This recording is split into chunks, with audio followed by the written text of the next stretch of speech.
Welcome to the show, Pam. How you doing today? I'm really good. How are you? I am doing pretty good. I don't have very many complaints. I mean, it's hard to say that in 2020, and I'm sure you've heard that from people. 2020 is a struggle for a lot of Americans. Well, actually, not just Americans. I think a lot of people in the country or the world are dealing with just kind of craziness, right? I mean, we already had that issue. A lot of people struggling with getting their minds right before 2020. And we all kind of were nervous going into 2020. As we all know, there's an election this year, which adds to the circus. And we started the year off with almost going to war with Iran, which always kind of puts everybody on edge. And then COVID-19 happens. And a lot of people forget Iran happened. Like, they forget that we were going through that because this is still the longest March on record. I know it's March, August now, but that's still March to me because we're still here. I feel like we're doing the same things we were doing in March.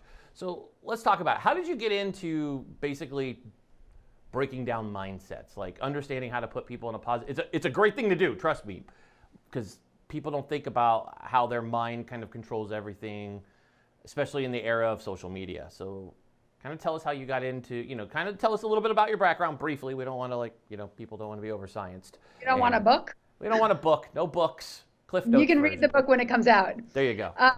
Okay, so basically I got into it by healing my own mindset. And it was a very personal journey for me. And when I realized at a certain point where my mindset, it's always growing and changing, but where I felt solid and I wanted it to be, I realized that, wow, so many other people were living just like I was living, unhappy, limiting beliefs, self-doubt, question their self-worth, their potential. And why wouldn't I want to share this ability and this potential and this gift with others who then can change their own lives, but also it's all about the ripple effect. So I went through some trauma, and then I went through also your garden variety challenges and obstacles that kind of every time you get knocked down, when you try to get back up, it's very difficult. And so I got to the point where I was so sick of being down that I decided I was going to level up. And when I did that, I really studied the ability to level up by changing and shifting your mindset. And it takes work. But it also takes work to stay low. The thing is, one is more active and one is more passive. So when you're staying in that mindset where you're not feeling good about yourself or your life or opportunities out there, that's more passive. You're a passenger in the car and you're just letting your life take you. When you decide you want to shift it to something more upbeat, more positive, more open-minded, abundant-oriented, that takes work because you have to make that shift happen. But once you do the work and you get to a certain place, again, you keep growing, but the work isn't as challenging because it becomes second nature to you. Does that make sense? That makes perfect sense. And I love that because we talk about mindset and we talk about getting yourself down. And I see a lot of people who live in that world on social media. I mean, it's probably one of the scariest places to go turn on because at any given time you could watch almost like a war break out on social media. It's very negative. I know myself, I put a personal calling out that I would not post anything negative, period. I mean, the only thing I might talk smack on is sports. I'm an avid baseball fan, so making fun of the Houston Astros for cheating is something that I will talk about. And football season's coming, and I'm a Niner fan. And, well, we just talk about football. So I don't think smack talks in sports is a negative thing. It's just part of being a sports fan. But all the other things that come out, right? Everybody isn't, I always say that everybody's a Google University graduate when it comes to COVID-19, race relations. What else are they good at? Oh, explosions in Beirut. People are also experts on that. Everybody's become an expert, and nobody likes to have a different opinion. And I always say it's funny because people talk about haters, right? I'm sure you've heard this term. And I think a lot of people focus on that, which becomes a negative thing. And something I was taught a number of years ago was don't let people in your head that don't pay rent. It's a very simple term. What's your thoughts on that? Like people letting all this outside noise into their head and it almost consumes them when literally they have no skin in the game to even be concerned about things. Well, first of all, look at the people who you're letting in your head. Check yourself with them and see, do you value their opinion? Do you like their life? Not the image they portray or what they say their life looks like or what it's like on social media, but do you value them? And there are some people that I do value, very few people, their opinions. Like my kids would be three of them, but very, very few people. So I actually always go inward as opposed to outward. And once you go inward and you realize the answers are all inside of yourself and you do the work on yourself to find them, it's just that we've been conditioned, and it's not your fault. It's not people's fault. We have been programmed to look outside of ourselves at the consumers, the advertisers, our friends, our family, what everyone else is doing, assuming that their life is better than ours and that they know. They don't know. No one has a clue. The only person that knows what's best for you is you. But you can't even know that until you do the work on yourself so that you can hear the voices inside of you telling you what's right. Right now, you're in a place where you think, oh, going out and drinking is the best thing, or looking a certain way, or getting like something that makes you feel good about yourself. But none of that, that's all gravy. So all of that stuff can have a place. It's not that it doesn't belong at all, only if you feel really good about yourself inside and who you are and where you are. I love that you talk about that, because I think, and let's deep dive into this, because people understanding internal happiness. And I posted a comment about the most important person, I think I've said it on the show a number of times, the most important person to make sure you take care of first is yourself. And Always. that goes with your mental health, physical health. For myself, I talk about a journey that started 3 years ago where I decided I didn't like the person I saw in the mirror, and he was causing a lot of, like, I was like, why am I so angry? Like, I would wake up angry. I wouldn't really have, I mean, I have a beautiful family, beautiful wife. I'm blessed. I mean, I don't have anything to complain about in outward looking. But I would look at myself in the mirror and be like, man, who is this dude? And I was like, well, I didn't like the dude because he was fat. That was my words. I was fat shaming myself. But I was like, well, you know how to work out, bro. You were in the Marine Corps. It's not like you're like never understood physical fitness, and you played sports. So I kind of jumped into that. For my journey was adding not just working out, but also I added meditation, which changed my life, was really owning my own time. And a lot of people look at me like, you do yoga and meditation besides working out? I'm like, absolutely. It's the best hour and a half of my life, not including my workout, is that my Zen time. My Eric goes off into his own zone. Nobody talks to me. I plug 2 headphones in my ears, and you might as well act like I'm not even sitting in the room. I mean, why do so many people fight this, like, taking care of themselves mentally? Why is it human nature to drive to help other people before you take care of yourself? Well, we are creatures of habit. We've been taught to distract ourselves, number one. So when we're taking care of other people and not ourselves, we don't have to face our own demons, our own darkness, and work on our healing, which isn't easy. Once you get to the other side, it's great, but going through it isn't easy. The second thing is we like to be martyrs. Oh, we're so great. We did for everyone else. Resentfully, of course, and complaining about it and telling everyone how great we are for doing for everyone else.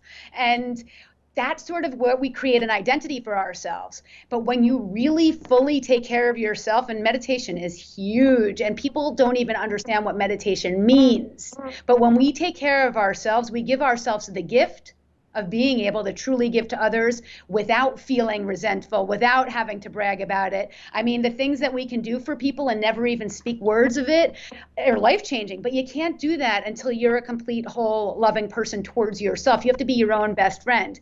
And just to touch on meditation, meditation can take different forms. It doesn't have to be what the monks did. It can be, and that's a beautiful way to do it, and I do a lot of that, but there are lots of ways to meditate. Meditation is really being present with your own thoughts, acknowledging them, noticing them, and then releasing them, and not expecting to have a clear mind all the time, because that's not what happens. But the more you notice your thoughts and then let them go, and then the next thought comes in and you do that, eventually the thoughts become less and less. The noise that you were talking about inside your head becomes less and less, and you become more centered and grounded. I love that. One of my favorite books that I've read in 2020 is by Robin Sharma, talking about the monk who sold his Ferrari. It's a game changer. I've read it several times. Yeah. And it's a game changer in my life. So if you're out there and you're watching, go get it. It's a great book. But one of the things that he talks about is taking back your own life. And it's key, because it's so easy if you're building a business as an entrepreneur. We have a lot of entrepreneurs watching. That's one of the big things, is like, it's so easy to get caught up in your business. And I come from a Silicon Valley background. So founders of companies just work. It's like, I work, and then you go and you turn on social media, and I'm not picking on you, Gary Vee and Grant Cardone, mad love to both of you, but those guys will be the guys on there like, you need to work 7 days a week, round the clock. If you're sleeping and you don't have 6 figures in your bank, you're wrong. And I'm like, but that's not healthy, because my value of things that I put into the Eric bank, besides Eric's mental health and how Eric feels, is making sure my 2 kids that live in my home still, they're taken care of. And I mean, they're older, they're teenagers, they can do about, but I like spending time with them because they're going to leave the house and go to college, and then I'll be just my wife and I, and that'll be the first time wife and I, and it's going to be like, hey, what are you doing? I mean, we're going to be like Joey on Friends, like, hey, how you doing? I mean, that's what it's going to end up here in 4 short years in the Mitchell household. I think a lot of people struggle with taking the time for themselves. So do you have any tips for how people can get into meditation? Because I know people, before we go with this, Pam, I know a lot of people who are like, oh, meditation. Ooh, that means, you know, everybody thinks you got to sit there with your legs crossed, you know, hand, yes, you know. Yeah. And I'm like, I do that actually, and I love that, but that's not the only thing there. I do several forms of it. I do that. I also, we have a infrared sauna that I lay in, and I plug in my headphones. Me too. Another mad shout out, hopefully I'll get a sponsorship. Peloton has one of the best meditation apps on the planet. I love them. Obviously we own Peloton products, but we really get into it. And there's different ways and they talk about it, and I love that. So I'd love for you to kind of, let's talk about meditation, because to me it's so key. It's something I do every morning and every night. How can people kind of jump into it? Because some people are going to go like, oh, time for myself? And it's like, meditation isn't a 45-minute thing. Like, you grow to that. Like, I do 45 minutes. That's kind of my thing.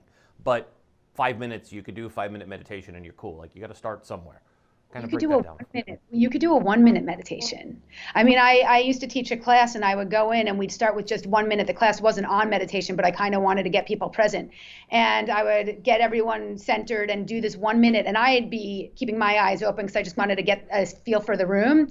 And what I'd see is people like this, and this, and this, and this, and this, and this, and this, and itching, and everything. For 1 minute, they couldn't even sit still. It was the most painful thing for them. And I think that says a lot about where we are right now. And I think the most important thing is to find something you love to do. So sometimes my meditation is getting in my bed, lying down, putting my AirPods on and listening to music, not even meditation music, but just regular music, and zoning out and thinking and trying to release and kind of let the day kind of wash over me.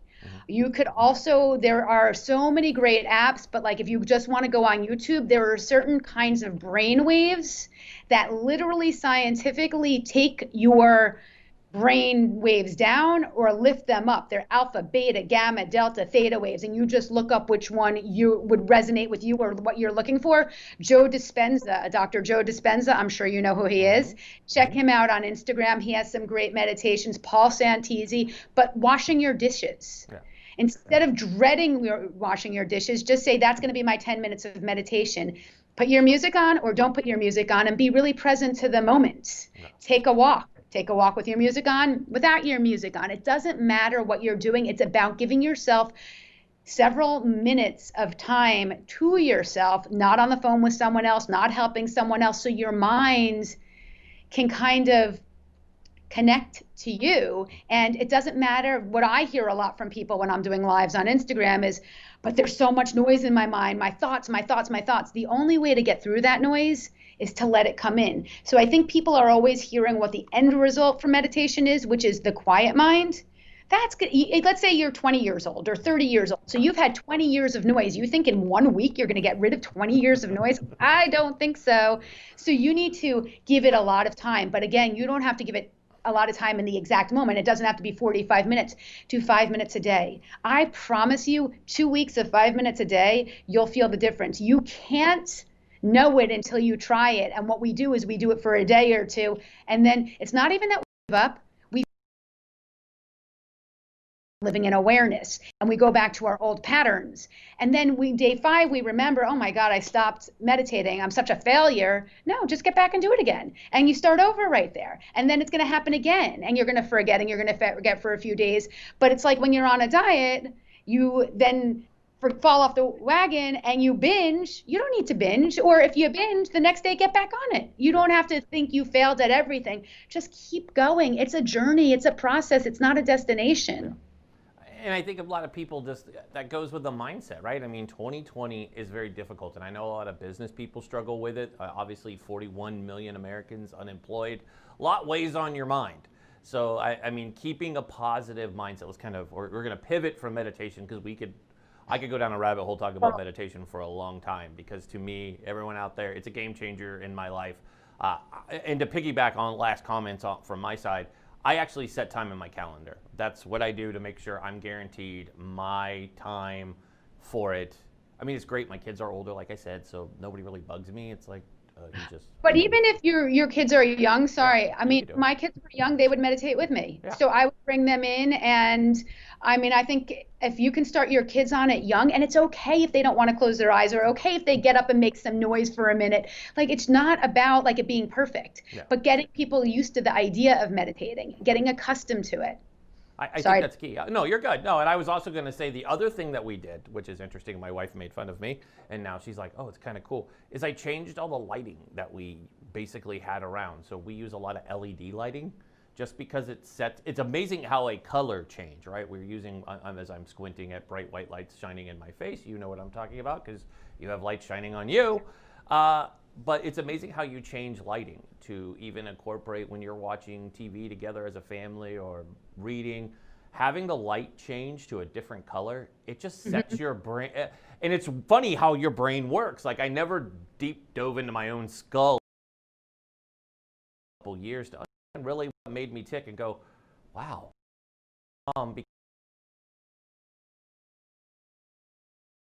Overhead.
Your Facebook instead of sleep.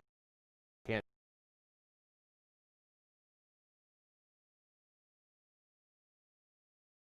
Hard time to kind of set their mind right so they could put themselves in a positive light. Because one thing I hear, just so you know, one of the biggest things I hear is I see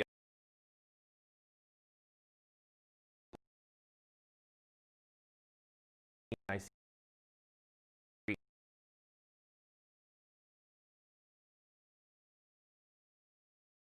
have jobs or whatever. That does wear on you, especially if you have kids. And then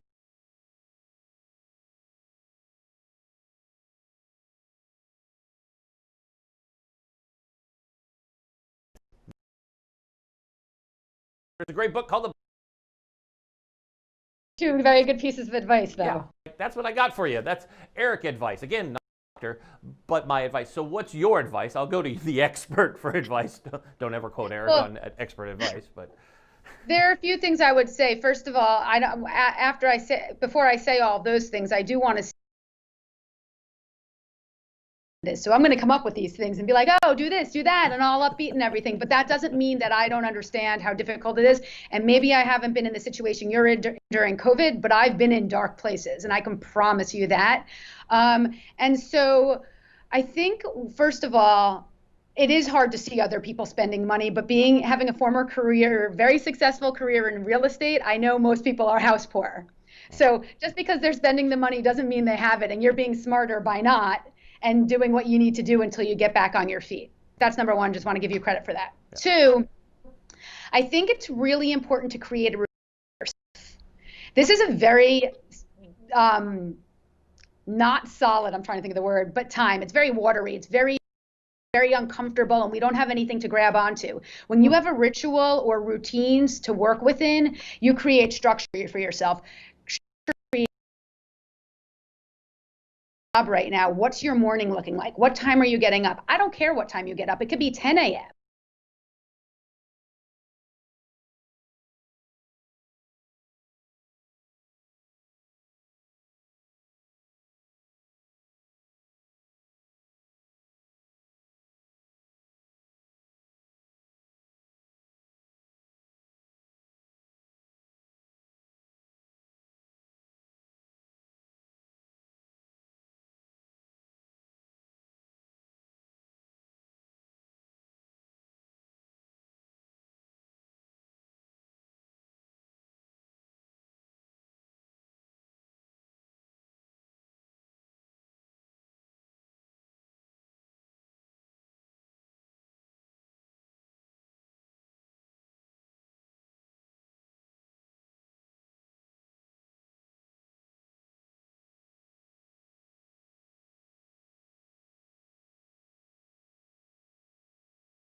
Passion. Put an hour working towards that. When are you doing your meditation? When are you doing your exercise? Food prep so you have healthy food. You may not be able to control getting a job at this moment, but you can set yourself up for success. So when that job comes your way, or you create that job because of all the steps you're taking and the structure you're creating for yourself, you're going to be ready.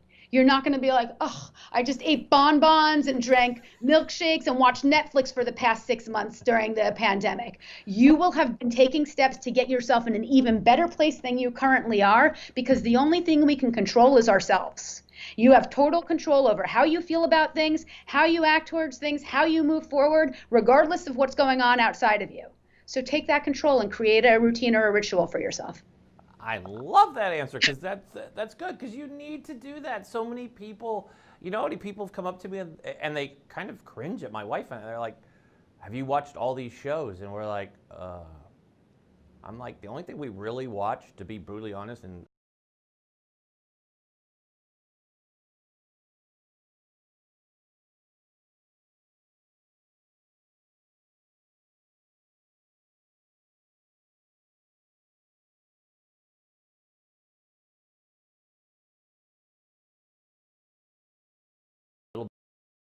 back, but frankly, we don't get into all these series.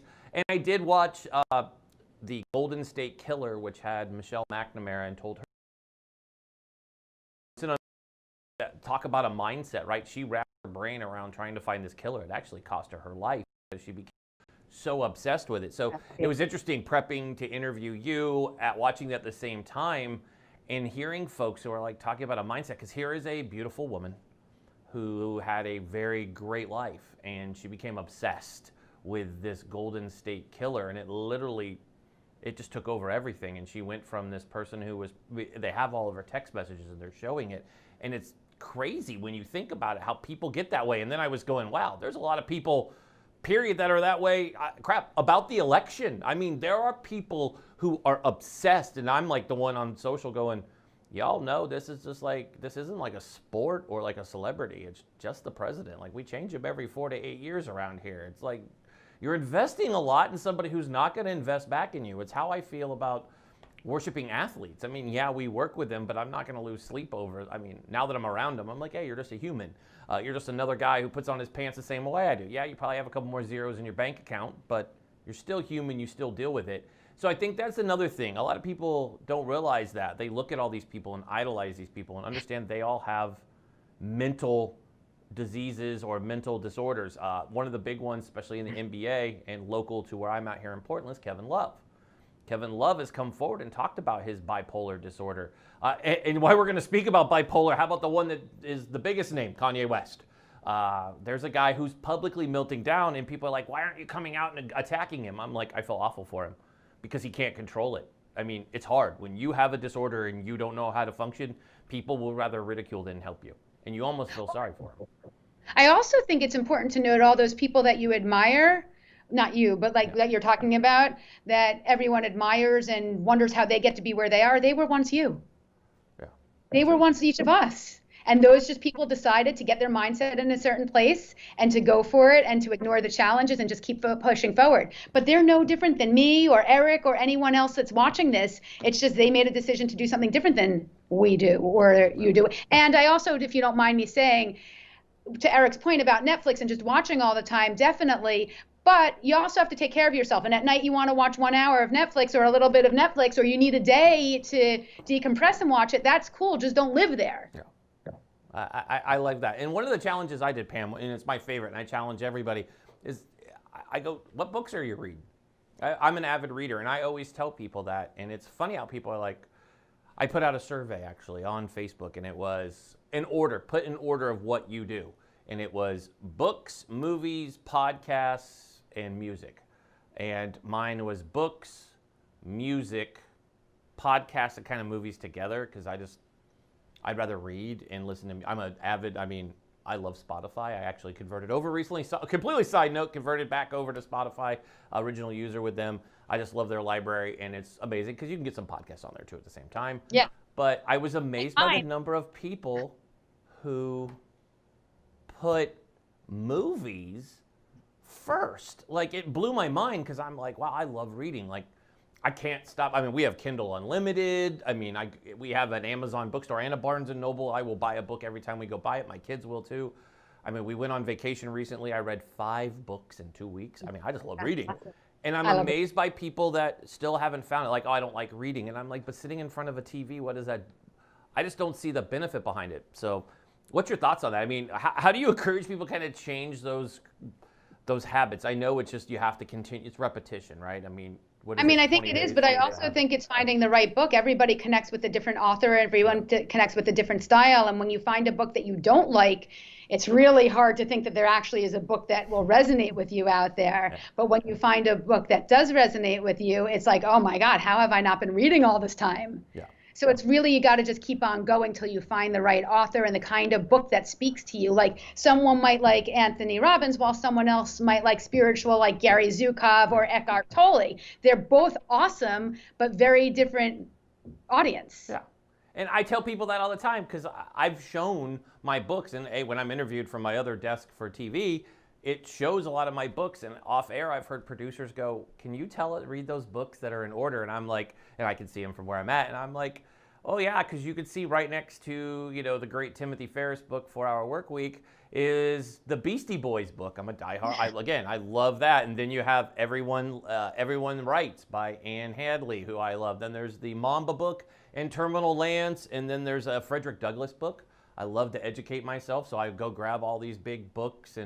But I always laugh because I try to encourage people. It's funny, you and I are on the same page with that, because I try to, well, what are you interested in? And even people who are very politically oriented, I'm like, did you read Mattis's book, Bolton's book? Do you pick those up? Maybe you have interest. I mean, you're quick to go quote a network. Why don't you go pick up one of those books? You could kind of learn something and not have to depend on your news. I mean, why are you getting the Cliff Notes version of your book read to you by some guy on TV who's... I also think it's not just the generation that, like, the younger generation. I just think it's the culture we live in. Sorry, that's what I'm trying to say. It's the culture we live in. Everything's fast. Everything's like right here on our phones. Like, just, yep, go, go, go. No one but that's so good for brain power. It's exercising this muscle. Yep. And the nuggets that you take out will certainly help your mindset. Yeah. So that leads me to my next question. And it's funny, people a lot of remote workers.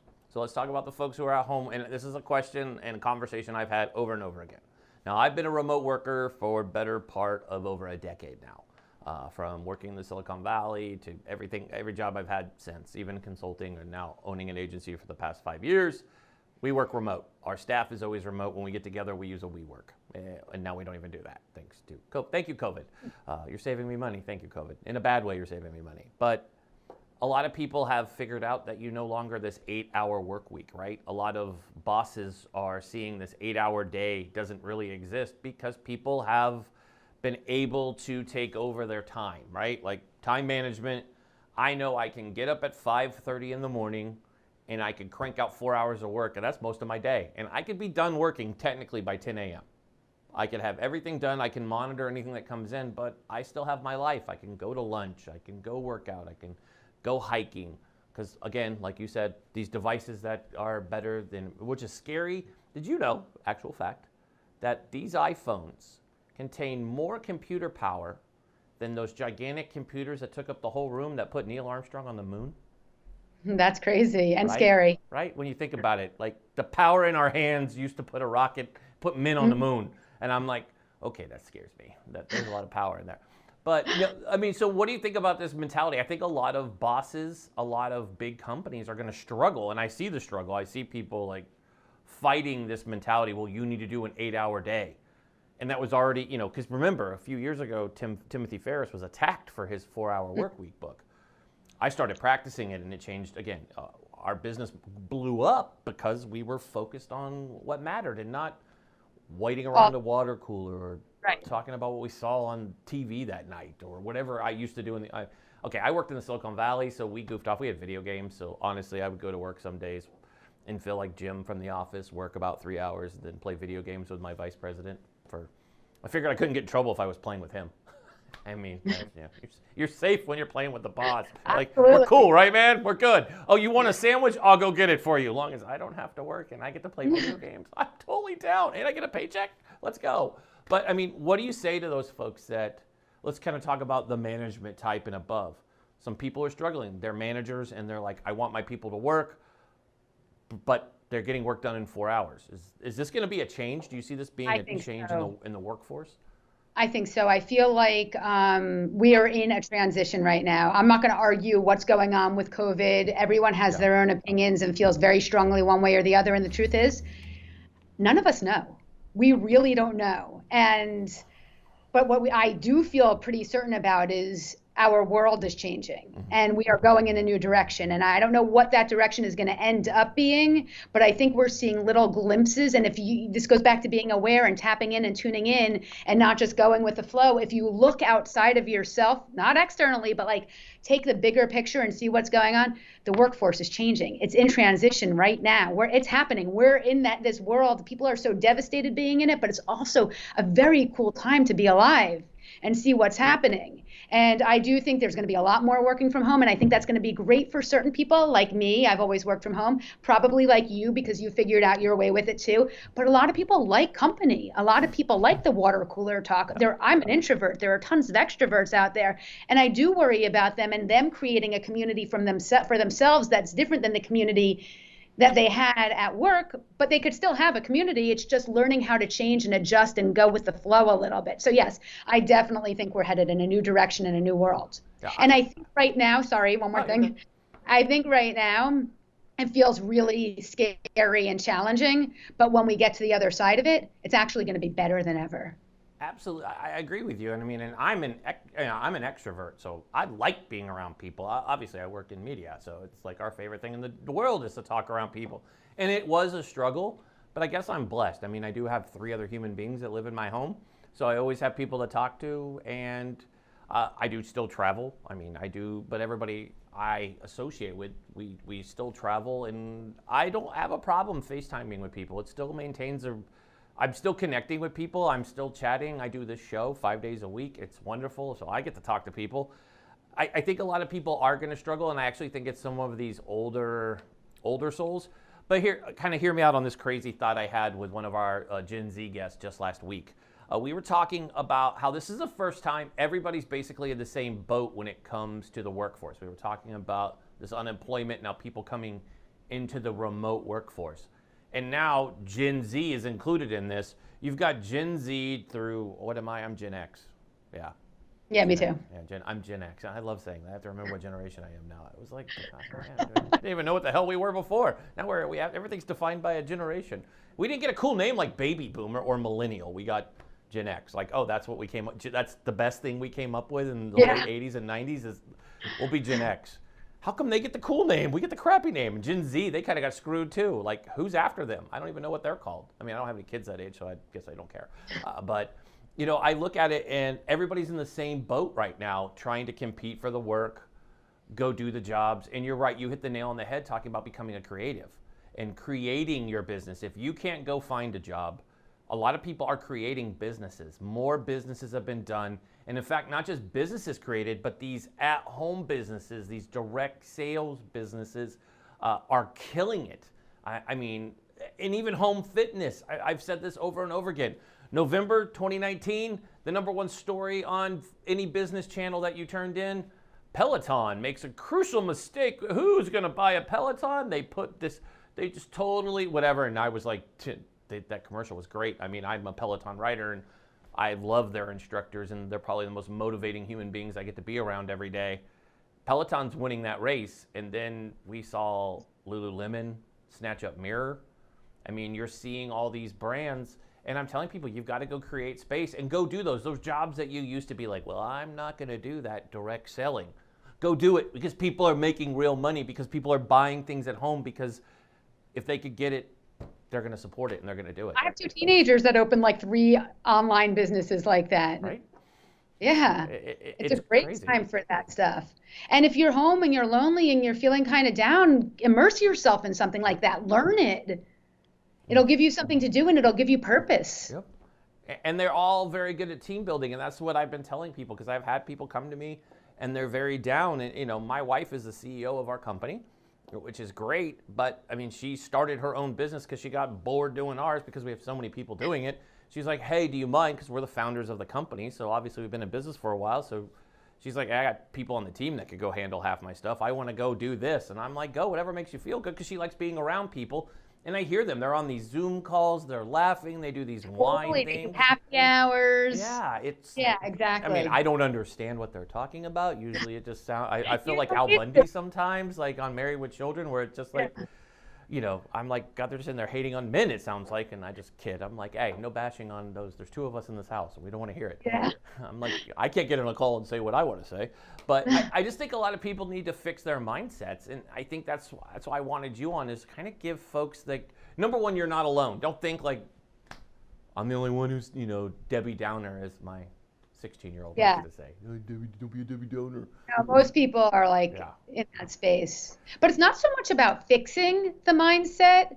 It's just about noticing it and making adjustments. Yeah. Like when you think about fixing it, it's as if it's, and I know you weren't using this word, but I think people tend to say that about themselves. But you're not broken. It's just growing and evolving and knowing there's something different. And it's not just, oh, Pam or Eric can have this because they're different from us and they're able to. We are all the same, and we all have the same different abilities, but the same level of abilities. Yeah. And so anyone can do it. It's just about deciding that you want to.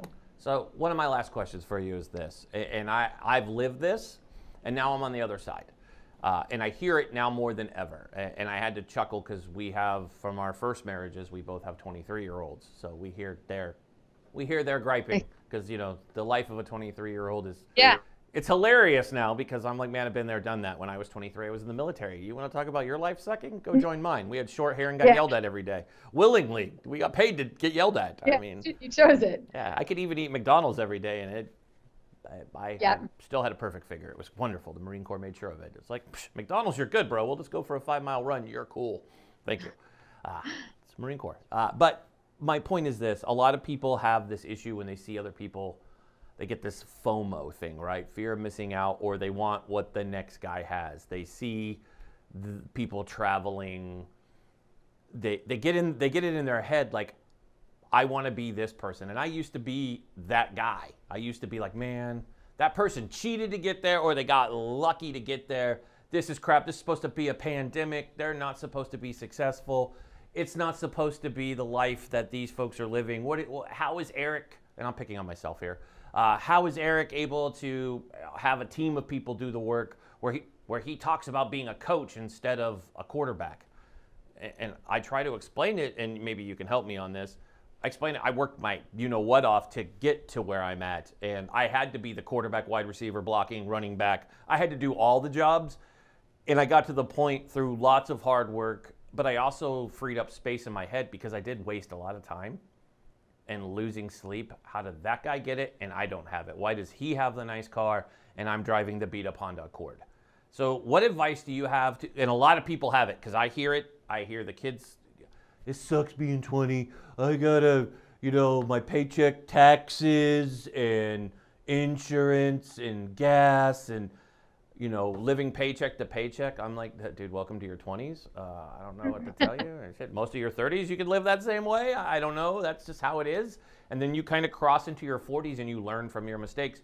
What is your advice to so many folks out there that have this mindset, I don't even know if it's a mindset, this kind of block where it's like they focus so much on other people's success that it drives them crazy, that almost makes them make mistakes to be like those people? Well, first of all, the more you can love on their success, the more success is going to come your way. Yep. Love your people. Love the people you don't even like. It's all about sending love out there. That's number one. Number two, most of it's smoke and mirrors.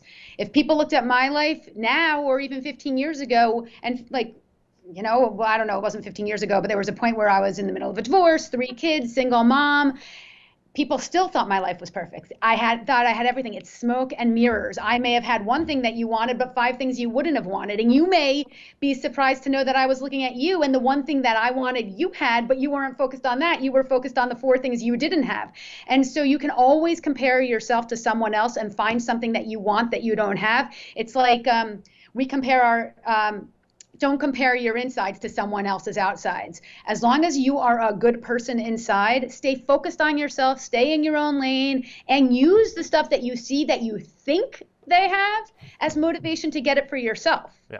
You're creating a story about themselves based on what they're telling you, what they're putting on social media, and everything else. None of it's real. It's the own narrative in your own head. So get to know yourself, get to know what you want, create a vision board, start meditating, start manifesting it. And manifesting it doesn't mean you think about it, make a vision board, and it appears in your life. It means every single thing you do is eat, breathe, and sleep that thing that you want, and you bring it into your consciousness before it actually becomes into your reality. And as you bring it into your consciousness and act the part more, and play the role more, it becomes your life. So focus on that. I love that you said that. I love it. Manifestation is something, I'll be honest, and you can pick on me. When my wife first told me about it, she's like, you should manifest that. And of course, I was the typical me. I was like, okay, yeah, sure. Yeah. And then I did it, and then things started happening. And I was like, holy crap, I manifested that I wanted this, this, and this to occur.